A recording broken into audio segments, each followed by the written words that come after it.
Does everyone need a gay best friend or a lesbian best friend? Find out tonight on Queer Young Things.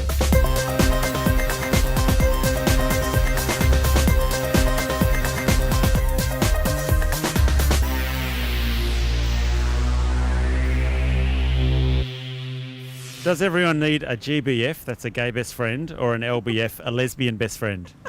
Absolutely. I want to be all three at once. Before we get started, let's just indulge me and go back a few years. What was your favourite present, say from Christmas, years 13 and under?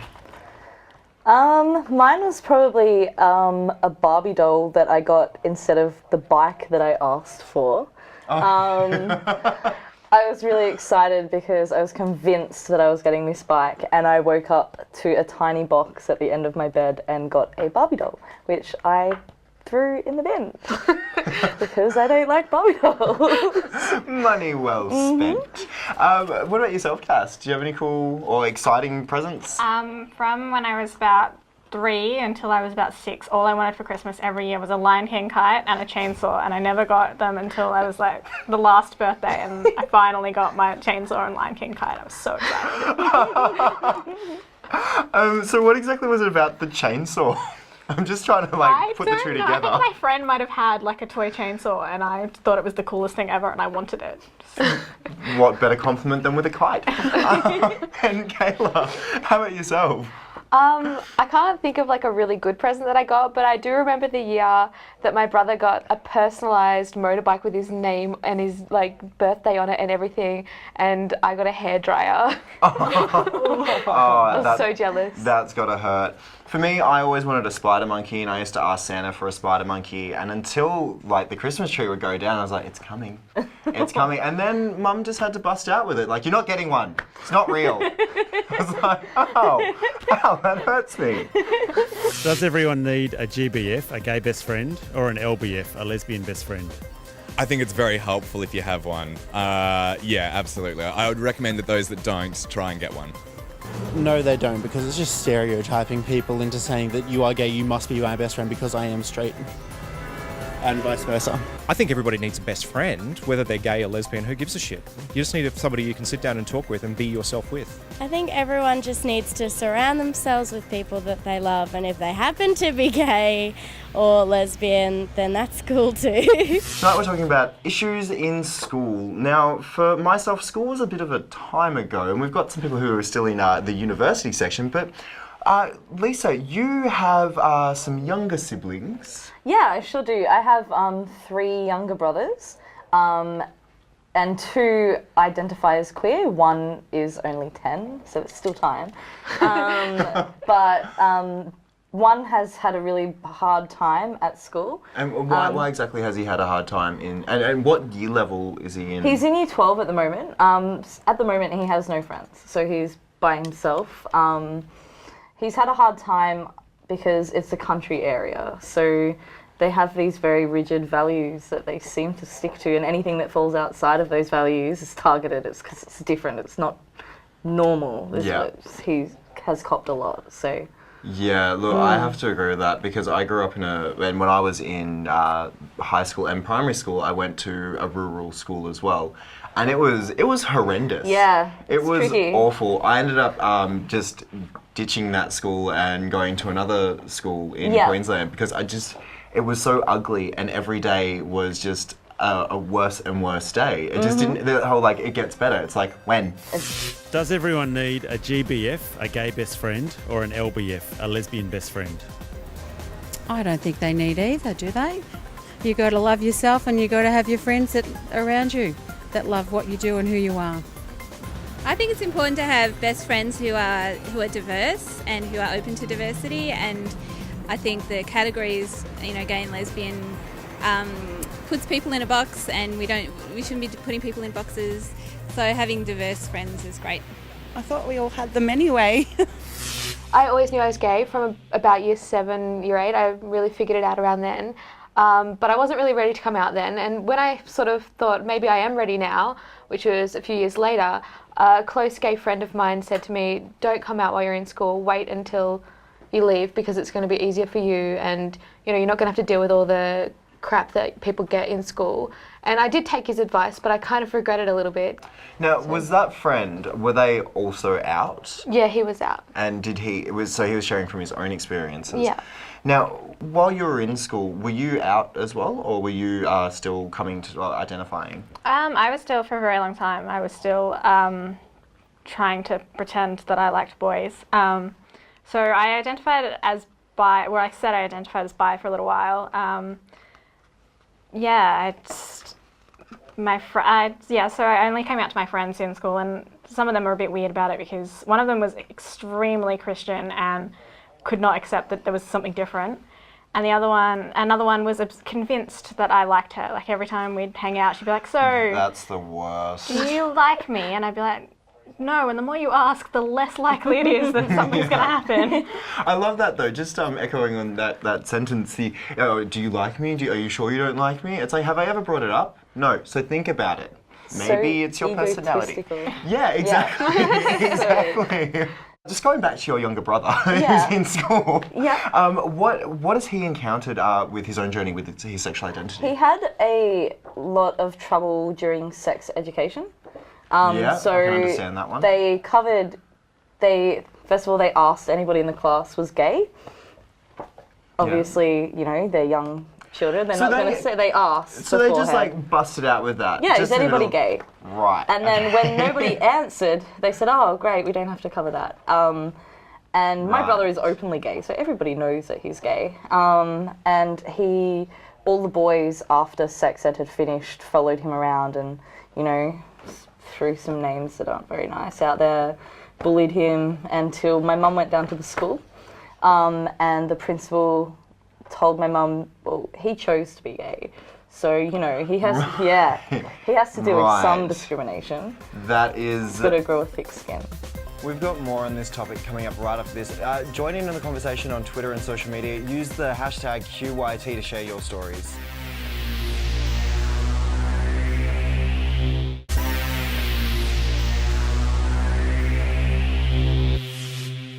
Welcome back to Queer Young Thing. My name's Dylan and we're talking about school life with my fantastic panel. Just before the break though, Lisa, you were sharing a topic or a story about your own brother, your younger brother's life in school now. For anyone just tuning in, Lisa has a brother who identifies as gay. And just on a quick backstory, how many of your siblings, including yourself as well, identify somewhere now in GLBTI? So I have 4 siblings and 3 out of 4. 3 out of 4 identify. Yeah, and one's 10, so there's still time. There's still a bit of that. Because that's some pretty amazing parenting right there to have, 3 members of our community in the one family. That's amazing. Yeah, we have a pretty open family, so it wasn't a big deal when I came out, and I think that kind of paved the way for my little brothers to come out as well, which is really cool. Now, your brother who's experiencing a lot of harassment in school, where does he sit in, I guess, the family? He's the second youngest. He's 17 at the moment. Yeah. And because it does live in a rural environment, how big is the isolation for him? It's huge. He's doing year 12 at the moment, so he's just focusing on his studies, but he often comes up to Melbourne to spend the weekend with us just to get away and have people who are like him and aren't different. He has no friends at school, so it's really rough for him down there. And how do you think schools could combat that, or do you think it needs to be something, say, student-driven, peer-driven to combat the homophobia, or do you think that the leadership group within the school needs to step up and take ownership of the situation? I think the leadership's group in the school need to that's where it needs to start, and then empower the students as well. Yeah. It definitely needs to start with the leadership. Well, I think from the story just before the break, you said that they walked into the sex ed class and said, "Okay, so who's gay? No one." Exactly. That's just so bad, because you need to break down those barriers and kind of not just be out there and go straight away, "Who's gay?" And not only that, I mean, just because someone doesn't say they're gay, people might experiment with their sexuality, so why aren't we covering gay sex ed in schools anyway? Absolutely. Should just be a necessity. Yeah, exactly right. And how did you find, I guess, school inclusion? And then looking at what Lisa just said with sex ed, for example, because I had no idea about gay sex. I had to learn everything from porn when I was in school. And you know what? That's a lie. The sex doesn't happen like that. Does everybody need a GBF, a gay best friend, or an LBF, a lesbian best friend? Either, both. I don't know. I guess if it's coming to chit chat, or if people are, wanting to vent about their relationships or their issues, then yes, of course it is. Moving out to Bendigo, we kind of had less of them, and I missed it because it's a part of who I am as well. People shouldn't be classified as not being able to be a friend because of their sexual proclivity. I don't know if any of them want to be my sort of, I don't know, handbag or something like that, token kind of thing either. Do you think that sex ed will be a benefit in the school landscape? Yeah, I think it definitely would be a benefit. Like at my school, we didn't have any kind of queer sex ed at all. It was just sort of something you had to figure out for yourself, I think. So. Yeah, painfully. When I was in school, especially in sex ed, they mainly just covered abstinence as the best method of safe sex, which doesn't work at all. Say if there's like an educator watching this right now, what are some things that you might say to them about sex ed or like starting a sex ed program? Educate yourself first. There's no point in trying to teach a sex ed class if you don't know what you're talking about. So yeah, absolutely, educate yourself first. And I think it's important to sort of normalise it, like not turn it into a big deal, like, oh my God, who's gay in this classroom? Yeah, it's just like... It's something you should teach regardless. This is, this is a normal type of sex, this is another normal type of sex, so... Yeah, no, I agree with that absolutely 100% because I think about even the way that they roll out sex ed, and it's just, don't have sex, abstinence, I'm sorry. But most of my year level dropped out in year 11 because of, the result of sexual encounters. So just by saying don't do it, it doesn't exactly stem a whole lot of the way. No. Does everybody need a GBF, a gay best friend, or an LBF, a lesbian best friend? Yes, if you ask any of my straight friends, they definitely think that me being their friend is an essential part of their life and their social life, yeah. We've got lots of gay friends, probably more male gay friends than lesbian friends, but yeah. I was lucky enough to have my best friend who was also gay, so we kind of came out together. But I think it's also good for a lot of heterosexual people to have a gay best friend because that kind of, gets people used to it, and then you have people who stand up for you in situations where you are looked down upon by other people who don't really understand.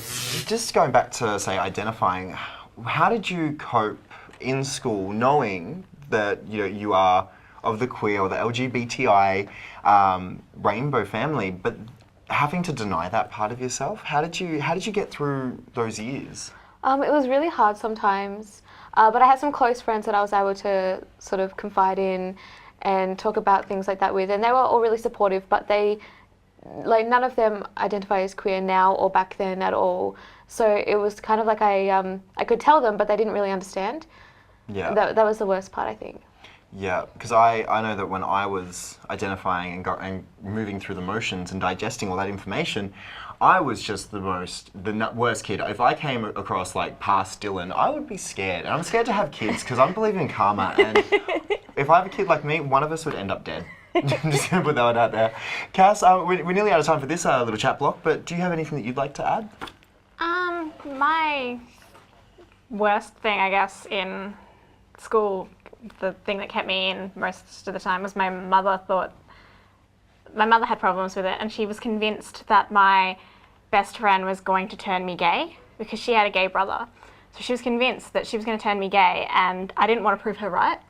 So I was like, it's not contagious, Mum. Gay people are okay. But then it felt like if I told her that I was gay, I'd be proving that she was right all along. And do you know what? A funny little story. I told one of my old housemates' little brothers, because he was a bit of a country kid, kind of homophobic. I told him that gay was contagious after, we shared a meal. So that's one thing. Now, we are going to have a chat with some elders coming up right after the break. Make sure you use the hashtag QYT.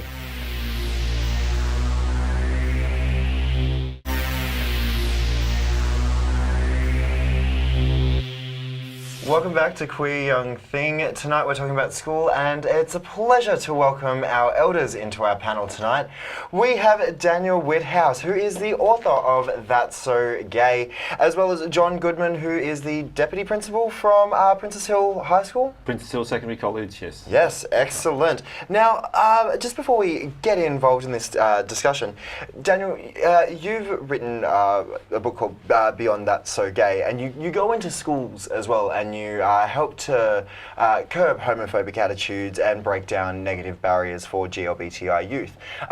Do you mind just sharing with us some of the work that you have done over the years? Yeah, for many years I've been lucky enough to go into schools, mostly regional, rural and remote schools, so all over the country, all states and territories, mostly wanting to work with students, but also working with teachers so that they can work with more students. Obviously I'm just one person, I can't do everything, but giving them the kind of tools and strategies to work with the students, and also just to open up conversations, because I think often people underestimate young people's ability to handle issues about LGBTI and homophobia, and it's my job to just start those conversations, and then they take it the rest of the way. So. Yeah, absolutely. Now, John, you may have heard in the green room, Lisa's shared her story about her brother. Now, say if this was in your school and you've heard that there was a student being harassed for homophobic or any kind of discriminatory behaviour, what would your school have done in that situation? Well, in the first instance, there'd be an intervention with the year level coordinator to deal with any issue of bullying that might have been uncovered, or any issue of harassment. In the second, then you'd follow a further process where the student would be directed to the student welfare coordinator. We have a same-sex attracted group at the school, so if that was part of the picture, then the student would be invited to take part in that, and that's a safe place where students can go to talk about coming out and the way they feel about that, how to do it in a way that's so they can feel confident and supported. Yeah. So there'd be a process that we'd follow, but there would be a clear course of action, and there'd also be a very clear follow-up of counselling students if they were using inappropriate homophobic language. I mean, there would be a very comprehensive follow-up, and it would be taken very seriously. Does everyone need a GBF, a gay best friend, or an LBF, a lesbian best friend, or a TBF, a trans best friend? I think best friends are gender neutral and sex neutral. I think sort of a best friend is someone who supports you and helps you and listens to you at 3 a.m. when you've just had a breakup with your partner and you're falling apart at the seams. Well, I personally have benefited from that a lot, like in the past, that I did have people who were also identifying as transgender, and I liked them very much and we had good friendships. It's not so important for me anymore, but you know, at the beginning of transitioning as a transgender person or coming out, I think it is important. Princess Hill does a lot for inclusion for GLBTI youth. I mean, you've had Joy 94.9 out there. What other activities do you do to stem the flow of homophobic attitudes? Well, it's really about normalising it within the context of the school. So it's the Joy 94.9 visits are more about everyone being part of the community, and the whole community celebrating that this is part of the school and this is just something that we do. So it's not sort of so much overt sort of events that sort of highlight it in a big way within the school. It's more it being a part of the fabric of the school and it being consistent with the school values. So it's acknowledging the presence. That's right. Yeah. Wow. Now, Daniel, I just want to jump back to some of your work that you've done, going into schools. Now, you tackled a Catholic all-boys school, and you had a great response come out of that. Now, do you mind just sharing what happened with that seminar? Yeah, the first school that I ran an educational package called Pride and Prejudice in, so it's a challenging homophobia program, was in 1999 with a group of Year 9 boys. And at that stage, I think that nobody quite knew how it was going to run. We had a good idea that it might go well, but there was such a good response from the young men there was such a good response from the teachers, and there was such a good response from the parent community, meaning that they didn't riot and burn down the school or picket or anything like that. Yeah, because that could have gone that way. And there was a concern that might, but because there was such a response and the responded so positively to that, not only people within the school said we need to do more of this work, and so therefore that kind of embedded it in that school, but also other schools said if you can do this in a regional area with an all-boys Catholic school with year 9s, you can do it anywhere. And so that meant that opened up doors to do more and more. And then the challenge for me was, it wasn't just about me going to schools, but more importantly, how can I get more teachers doing that kind of work? And that's led to the last kind of 16, 17 years of my life. So. Wow, that's phenomenal. It certainly helps to have a gay best friend or someone else you can sort of spend a weekend with or a night with and sort of help relate to. But I wouldn't say it's essential necessarily, but it's certainly helpful to sort of feel connected to your community and other people around you, and gives you that stronger sense of self and confidence in yourself, I'd say. Growing up, I was always the GBF. I never really had one myself, and I think it would have been fantastic. I'm hetero and I've got both, so and I feel good about that. You know, I think my sense is really gender is the problem, that if we didn't sort of think in terms of gender, we would just love and live with who we fell in love with, whether they were the same gender or a different gender. Do you think there'll ever be a day where sexuality doesn't matter in schools? Gee, that's yes. Yeah, I do. I'm optimistic, actually. I am optimistic about it. It'll take time in different parts of the country and the world, indeed. But yeah, I think it's an achievable goal. I'm not sure when or within my lifetime, but I've been really heartened by a lot of the progress that I've seen in the broader community on this front.